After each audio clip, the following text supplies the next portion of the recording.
Welcome to ಶಾಲಾ ಶಿಕ್ಷಣ.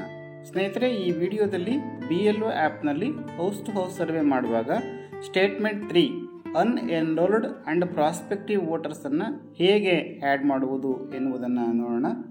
ಮೊದಲಿಗೆ ನಿಮ್ಮ BLO ಆ್ಯಪನ್ನು ಓಪನ್ ಮಾಡ್ಕೊಳ್ಳಿ.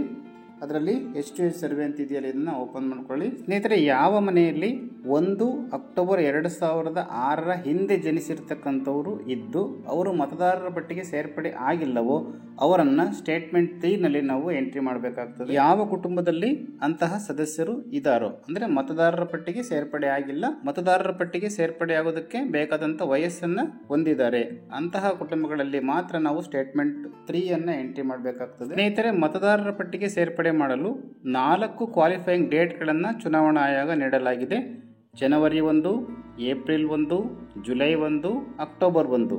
ಈ 4 ದಿನಾಂಕಕ್ಕೆ ಯಾರು 18 ವರ್ಷ ಪೂರ್ಣಗೊಂಡಿರ್ತಾರೋ ಅವರನ್ನು ಮತದಾರರ ಪಟ್ಟಿಗೆ ಸೇರ್ಪಡೆ ಮಾಡಬಹುದು. ಈಗ ನಾವು ಹೌಸ್ ಟು ಹೌಸ್ ಸರ್ವೆಯನ್ನು ಮಾಡ್ತಾ ಇದ್ದೀವಿ. 2024 ಅಕ್ಟೋಬರ್ ತಿಂಗಳಿಗೆ ಯಾರಿಗೆ 18 ವರ್ಷ ಆಗುತ್ತದೆ ಅಂತ ನೋಡೋದಾದರೆ, ಅಕ್ಟೋಬರ್ 2006 ಹಿಂದೆ, ಅಂದರೆ ಅಕ್ಟೋಬರ್ 1, 2006 ಹಿಂದೆ ಜನಿಸಿರ್ತಕ್ಕಂಥವ್ರು ಎಲ್ಲರೂ ಬರ್ತಾರೆ. ಸೆಪ್ಟೆಂಬರಿಂದ ಹಿಂದೆ ಇರ್ತಕ್ಕಂಥ ಎಲ್ಲರೂ ಕೂಡ ಯಾವುದೇ ಡೇಟ್ ಇರ್ಬೋದು, ಸೆಪ್ಟೆಂಬರ್ ತಿಂಗಳು 2006 ಇದ್ದರೆ ಅದರಿಂದ ಹಿಂದೆ ಇದ್ದರೆ ಎಲ್ಲರೂ ಕೂಡ ಬರ್ತಾರೆ. 1 ಅಕ್ಟೋಬರ್ 2006 ಅದು ಕಟ್ ಆಫ್ ಡೇಟ್. ಈಗ ನಾವು ಹೌಸ್ ಟು ಹೌಸ್ ಸರ್ವೆ ಮಾಡುವಾಗ ಅಂದರೆ ಈಗ ಆ ತರಹದ ಒಂದು ಕುಟುಂಬವನ್ನು ನೀವು ಸೆಲೆಕ್ಟ್ ಮಾಡ್ಕೊಳ್ಳಿ. ಯಾವ ಕುಟುಂಬದಲ್ಲಿ ಮತದಾರರ ಪಟ್ಟಿಗೆ ಸೇರ್ಪಡೆ ಮಾಡಬೇಕಾಗಿರ್ತಕ್ಕಂಥವ್ರು ಇದ್ದಾರೋ ಅಂತಹ ಕುಟುಂಬವನ್ನು ನೀವು ಸೆಲೆಕ್ಟ್ ಮಾಡ್ಕೊಳ್ಳಿ. ವ್ಯೂ ಫ್ಯಾಮಿಲಿ ಮೆಂಬರ್ ಆಪ್ಷನನ್ನು ಕ್ಲಿಕ್ ಮಾಡ್ಕೊಳ್ಳಿ. ಆ ಕುಟುಂಬದಲ್ಲಿ ಮತದಾರರ ಪಟ್ಟಿಯಲ್ಲಿ ಸೇರ್ಪಡೆ ಆಗಿರ್ತಕ್ಕಂಥವರ ವಿವರವನ್ನು ನಾವಿಲ್ಲಿ ನೋಡ್ಬೋದು. ಹಾಗೆಯೇ ಪ್ರತಿಯೊಂದು ಕುಟುಂಬದಲ್ಲೂ ಕೂಡ ಪ್ಲಸ್ ಸ್ಟೇಟ್ಮೆಂಟ್ 3 ಅಂತೇಳಿರ್ತದೆ. ಯಾವ ಕುಟುಂಬದಲ್ಲಿ ಈ ರೀತಿಯ ವ್ಯಕ್ತಿಗಳಿರ್ತಾರೋ ಅಲ್ಲಿ ಮಾತ್ರ ನೀವು ಸ್ಟೇಟ್ಮೆಂಟ್ 3 ಅಂತಿದೆಯಲ್ಲ ಈ ಒಂದು ಆಪ್ಷನನ್ನು ಕ್ಲಿಕ್ ಮಾಡ್ಕೊಳ್ಳಿ. ನೆಕ್ಸ್ಟ್ ನಾವಿಲ್ಲಿ ನೋಡ್ಬೋದು ಸ್ಟೇಟ್ಮೆಂಟ್ 3 ಅನ್ಎನ್ರೋಲ್ಡ್ ಆ್ಯಂಡ್ ಪ್ರಾಸ್ಪೆಕ್ಟಿವ್ ವೋಟರ್. ಸ್ನೇಹಿತರೆ, ಅಸೆಂಬ್ಲಿ ಕಾನ್ಸ್ಟಿಟ್ಯೂನ್ಸಿ ನೇಮ್ ಇದೆ, ನಂಬರ್ ಇದೆ, ಹಾಗೆಯೇ ಎಲಿಜಿಬಲ್ ಎಲೆಕ್ಟರ್ 1 ಅಂತೇಳಿ ಇದೆ, ಹಾಗೆ ಪಾರ್ಟ್ ನಂಬರ್ ಕೂಡ ಬಂದಿದೆ. ಕೆಳಭಾಗದಲ್ಲಿ ಸೀರಿಯಲ್ ನಂಬರ್ ಅಂತೇಳಿದೆ. ಇಲ್ಲಿ ನೀವು ಸೀರಿಯಲ್ ನಂಬರ್ನ ಕೊಡಿ. 1 ಆ ಕುಟುಂಬದಲ್ಲಿರ್ತಕ್ಕಂತಹ count of eligible and prospective voters ಅಂತೇಳಿದೆ. ಓಕೆ, ನೆಕ್ಸ್ಟ್ ಹೌಸ್ ನಂಬರ್ ಬಂದಿರ್ತದೆ. ಹಾಗೆಯೇ ಯಾರು ಈಗ ಮತದಾರರ ಪಟ್ಟಿಗೆ ಸೇರ್ಪಡೆ ಮಾಡಬೇಕಾಗಿದೆಯೋ ಅವರ ಹೆಸರನ್ನು ಇಲ್ಲಿ ಕನ್ನಡದಲ್ಲಿ ಹಾಗೂ ಇಂಗ್ಲೀಷಲ್ಲಿ ಹಾಕಿ, ಮೇಲ್ಭಾಗದಲ್ಲಿ ಇಂಗ್ಲೀಷಲ್ಲಿ ಹಾಕಿ, ಆನಂತರ ರೀಜನಲ್ ಲ್ಯಾಂಗ್ವೇಜಲ್ಲಿ ಕೆಳಗಡೆ ಸೆಲೆಕ್ಟ್ ಮಾಡ್ಕೊಳ್ಳಿ. ಹಾಗೆಯೇ last name. Okay, relation type ಅಂತೇಳಿದೆ. ಇಲ್ಲಿ ಕ್ಲಿಕ್ ಮಾಡಿಕೊಂಡು ನೋಡ್ಬೋದು father, mother, husband, wife, other ಅಂತೇಳಿ ಇದೆ.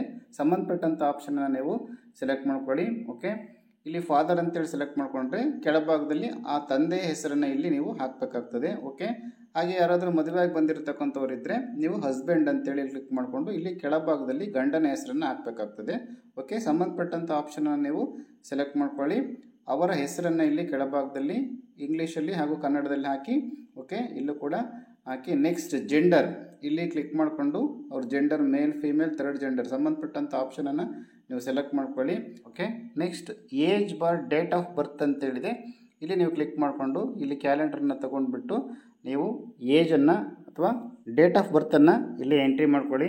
2006 ಅದಕ್ಕಿಂತ ಹಿಂದೆ ಜನಿಸಿರ್ತಕ್ಕಂಥವ್ರದ್ದು ಮಾತ್ರ ಇಲ್ಲಿ ಎಂಟ್ರಿ ಮಾಡಲಿಕ್ಕೆ ಸದ್ಯಕ್ಕೆ ಅವಕಾಶ ಇದೆ. ಓಕೆ, ಇಲ್ಲಿ ಆರೋ ಮಾರ್ಕನ್ನು ಕ್ಲಿಕ್ ಮಾಡಿಕೊಂಡು ಅವರ ಒಂದು ಮಂತನ್ನು ಹಾಗೂ ಡೇಟನ್ನು ಇಲ್ಲಿ ಸೆಲೆಕ್ಟ್ ಮಾಡ್ಕೊಳ್ಳಿ. ಹಾಗೆಯೇ ಅವರು PWD ಆಗಿದ್ದರೆ ಅಲ್ಲಿ ಎಸ್ ಅಥವಾ ನೋ ಅಂತೇಳಿ ಕ್ಲಿಕ್ ಮಾಡಿಕೊಂಡು ಸಂಬಂಧಪಟ್ಟಂಥ ಆಪ್ಷನನ್ನು ಎಂಟ್ರಿ ಮಾಡಿ. PWD ಪರ್ಸನ್ ವಿತ್ ಡಿಸೇಬಲ್ ಆಗಿದ್ದಲ್ಲಿ ನೀವು ಎಸ್ ಅಂತೇಳಿ ಕ್ಲಿಕ್ ಮಾಡಿಕೊಂಡು ಇಲ್ಲಿ ಆ ಒಂದು ಸರ್ಟಿಫಿಕೇಟಲ್ಲಿ ಇರ್ತಕ್ಕಂತಹ ಪರ್ಸೆಂಟೇಜನ್ನು ಎಂಟ್ರಿ ಮಾಡಬೇಕಾಗ್ತದೆ. ಹಾಗೆಯೇ ಯಾವ ಡಿಸೇಬಿಲಿಟಿ ಅಂತೇಳಿ ಕೂಡ ಇಲ್ಲಿ ಎಂಟ್ರಿ ಮಾಡಬೇಕಾಗ್ತದೆ. ಓಕೆ, ಮೊದಲನೇ ಆಪ್ಷನ್ ಚಲನೆಗೆ ಸಂಬಂಧಪಟ್ಟಂಥ ದೋಷ ಇದೆಯಾ, ಹಾಗೆಯೇ ಕಣ್ಣಿನ ದೃಷ್ಟಿಗೆ ಸಂಬಂಧಪಟ್ಟಂಥ ದೋಷ ಇದೆಯಾ, ಹಾಗೆಯೇ ಡೆಫ್ ಆ್ಯಂಡ್ ಡಮ್ ಕಿವಿ ಮತ್ತು ಮಾತನಾಡುವ ತೊಂದರೆ ಇದ್ದರೆ ಮೂರನೇ ಆಪ್ಷನ್, ಅದರ್ ಅಂತೇಳಿ 4 ಆಪ್ಷನ್ ಇದೆ. ಸಂಬಂಧಪಟ್ಟಂಥ ಆಪ್ಷನನ್ನು ನೀವು ಕ್ಲಿಕ್ ಮಾಡಬೇಕಾಗ್ತದೆ. ನೋ ಅಂತೇಳಿದರೆ ಇವ್ಯಾವುದೇ ಆಪ್ಷನನ್ನು ಎಂಟ್ರಿ ಮಾಡ್ತಕ್ಕಂಥ ಅಗತ್ಯತೆ ಬರೋದಿಲ್ಲ. ಹಾಗೆಯೇ ಇಲ್ಲಿ ಆಧಾರ್ ನಂಬರನ್ನ ಎಂಟ್ರಿ ಮಾಡಿ. ಓಕೆ, ನೆಕ್ಸ್ಟ್ ಅದರ್ ಡೀಟೇಲ್ಸ್ ಅಂತಿದೆ. ಇಲ್ಲಿ ಟೆಲಿಫೋನ್ ನಂಬರ್ ಹಾಗೆಯೇ ಇಮೇಲ್ ID ಇದೆ. ಇದನ್ನು ನೀವು ಎಂಟ್ರಿ ಮಾಡ್ಬೋದು ಅವೈಲಬಲ್ ಇದ್ದರೆ. ಎಷ್ಟು ವರ್ಷದಿಂದ ಅಲ್ಲಿ ಅವರು ವಾಸವಾಗಿದ್ದಾರೆ ಅಂತೇಳಿ ಇಲ್ಲಿ ಕ್ಯಾಲೆಂಡರನ್ನು ಸೆಲೆಕ್ಟ್ ಮಾಡಿಕೊಂಡು ವರ್ಷವನ್ನು ನೀವು ಇಲ್ಲಿ ಸೆಲೆಕ್ಟ್ ಮಾಡ್ಕೊಳ್ಳಿ, ಎಷ್ಟು ವರ್ಷದಿಂದ ಅವರು ವಾಸ ಇದ್ದಾರೆ ಅಂತೇಳಿ. ನೆಕ್ಸ್ಟ್ ಸೆಕ್ಷನ್ ಅಂತೇಳಿದೆ. ನಿಮ್ಮ ಪೋಲಿಂಗ್ ಸ್ಟೇಷನ್ನಲ್ಲಿ ಸೆಕ್ಷನ್ಗಳಿದ್ರೆ ಯಾವ ಸೆಕ್ಷನ್ನಿಗೆ ಈ ಮತದಾರ ಸೇರಬೇಕು ಅಂತೇಳಿ ನೀವು ಇಲ್ಲಿ ಎಂಟ್ರಿ ಮಾಡಬೇಕು. ಓಕೆ, ಒಂದೇ ಸೆಕ್ಷನ್ ಇದ್ದರೆ ತೊಂದರೆ ಇರೋದಿಲ್ಲ. ಓಕೆ, ಸಂಬಂಧಪಟ್ಟ ಆಪ್ಷನ್ನ ಸೆಲೆಕ್ಟ್ ಮಾಡ್ಕೊಳ್ಳಿ. ಎರಡೆರಡು ಸೆಕ್ಷನ್, ಮೂರು ಸೆಕ್ಷನ್ ಇದ್ದಾಗ ಯಾವ ಸೆಕ್ಷನ್ನಿಗೆ ಆ ಮತದಾರ ಸೇರ್ಪಡೆ ಆಗಬೇಕು ಅನ್ನೋದನ್ನು ನೋಡಿಕೊಂಡು ನೀವಿಲ್ಲಿ ಸೆಲೆಕ್ಟ್ ಮಾಡ್ಕೊಳ್ಳಿ. ಎಲ್ಲ ಮಾಹಿತಿಯನ್ನು ಸರಿಯಾಗಿ ಎಂಟ್ರಿ ಮಾಡಿ ಪ್ರಿವ್ಯೂ ಆಪ್ಷನನ್ನು ಕ್ಲಿಕ್ ಮಾಡಿ ನಾವಿಲ್ಲಿ ನೋಡ್ಬೋದು. ನಾವು ಎಂಟ್ರಿ ಮಾಡಿರ್ತಕ್ಕಂಥ ಎಲ್ಲ ಮಾಹಿತಿ ಇಲ್ಲಿ ಬಂದಿರ್ತದೆ. ಏನಾದರೂ ತಪ್ಪಾಗಿದ್ದಲ್ಲಿ ಕೀಪ್ ಎಡಿಟಿಂಗ್ ಅಂತಿದೆಯಲ್ಲ, ಇದನ್ನು ಕ್ಲಿಕ್ ಮಾಡಿಕೊಂಡು ಪುನಃ ಎಡಿಟ್ ಮಾಡ್ಬೋದು. ಓಕೆ, ಎಲ್ಲ ಸರಿಯಾಗಿದ್ದಲ್ಲಿ ನೀವು ಸಬ್ಮಿಟ್ ಅಂತಿದೆಯಲ್ಲ, ಈ ಒಂದು ಆಪ್ಷನನ್ನು ಕ್ಲಿಕ್ ಮಾಡಿ ಎಸ್ ಅಂತೇಳಿ ಕ್ಲಿಕ್ ಮಾಡಿ ನಾವಿಲ್ಲಿ ನೋಡ್ಬೋದು. Success under age citizen added successfully ಅಂತೇಳಿ ಬರ್ತದೆ. ಸ್ನೇಹಿತರೆ, ಇದೇ ರೀತಿ ನೀವು ಸ್ಟೇಟ್ಮೆಂಟ್ 3 ಅನ್ನು ಎಂಟ್ರಿ ಮಾಡಿ. ಇನ್ನು ಹೆಚ್ಚಿನ ಮಾಹಿತಿಯನ್ನು ಮುಂದಿನ ವೀಡಿಯೋಗಳಲ್ಲಿ ನೋಡೋಣ. Thank you.